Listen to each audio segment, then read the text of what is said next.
Bonnie sent me a copy of a resolution from El Dorado County that's very similar on Monday.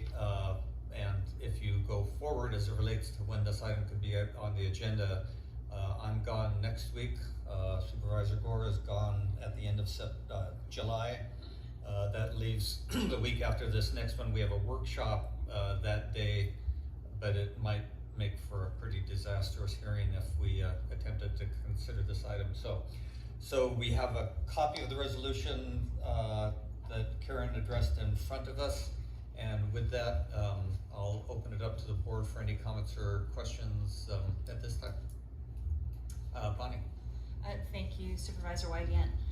I think based on the timeline, it's appropriate that we look at making the decision to support this. I think the part that's most important to me, and I actually had an opportunity to speak with our superintendent of schools, Gil Garbolino Mojica, last week, and I don't know if we've had an opportunity to speak with her, but that being said, really my hope is that we encourage for local control. And that's been our board's position for this past year and a half, of allowing local jurisdictions, whether it's school districts or counties, to have some local control, because what happens here in Placer County is certainly different than in Los Angeles County. The focus of this resolution is to encourage that we return that governing power to the school districts themselves, and that we support how we can with our health officer providing information needed to those school boards. So I am certainly supportive of this resolution in that it would certainly assist a number of the school board members who've contacted me about their concern about allowing for decisions at the school level, at the school district level, about what works best for their families and their students. So I'm supportive of the resolution. Thanks, Bonnie. Cindy. I didn't have any further comments. Thank you though. Yeah. Your light is on, but that's because Suzanne is sitting doesn't take me long. I didn't realize that either, but yeah, the wrong light. Yeah, so we'll figure out this Zoom thing. Just a couple of comments. That I also have been contacted by many constituents about this issue. I think primarily because I served on the Placer County Board of Education for 10 years, and it is an issue that's near and dear to my heart.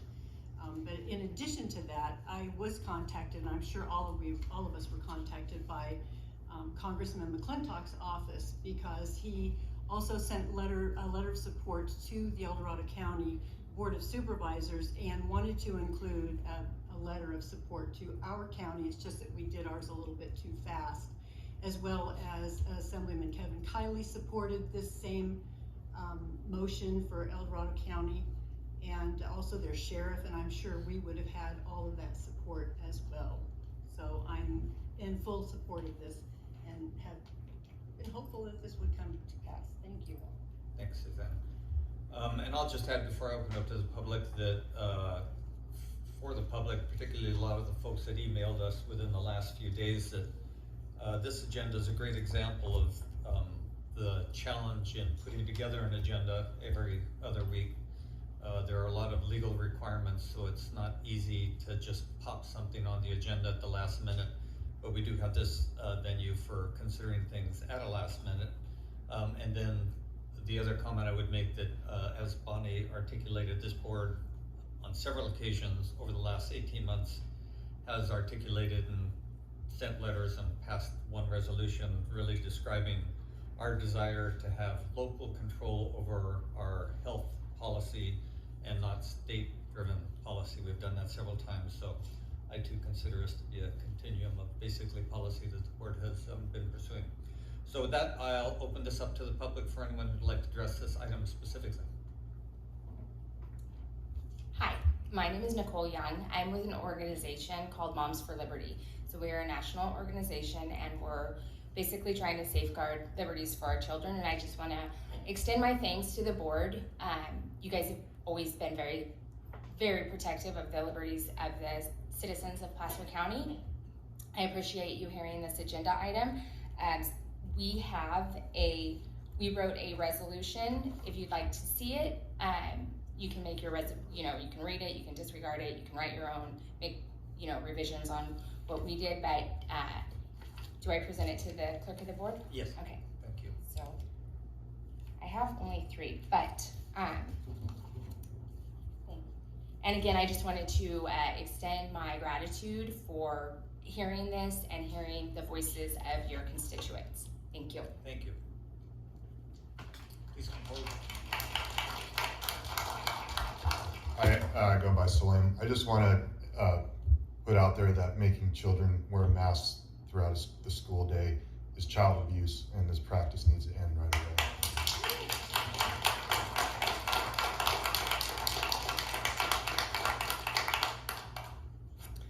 My name is Tina. I have to say I agree with Salim. And also, I'm loving the idea that we would give the schools the control over this as opposed to even the counties or the state. So this is a great step in the right direction. Thank you.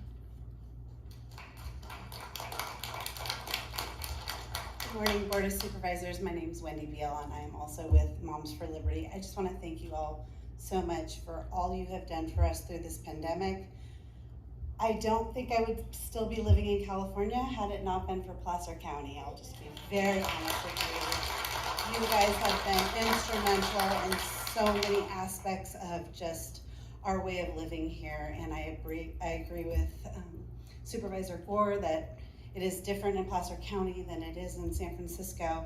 I'm very thankful that you all have decided to listen to this item. We came here to ask for a special board meeting, but we're so thankful that you are open to this and also encouraged to hear the support of the letter from El Dorado. We basically wrote our resolution and utilized theirs. We've been working with them as well to come up with a very similar resolution, so you'll see that in our resolution. So I just wanted to thank you all so much for all you do, and we just appreciate you so much, and just encourage you guys to keep fighting for our families, for our children, and we're gonna keep moving along with working with the school boards to encourage them to take these masks off our children, give them choice, give the families choice. That's all we're asking. Choice to wear masks, choice to vaccinate, and not segregate our kids medically as far as vaccination versus non-vaccination. I think that's a big concern for me. My kids are completely vaccinated. I just think it's really important that we just give them each family choices. We don't know what each family has, what their kids have, so we are thankful for you guys. Thank you.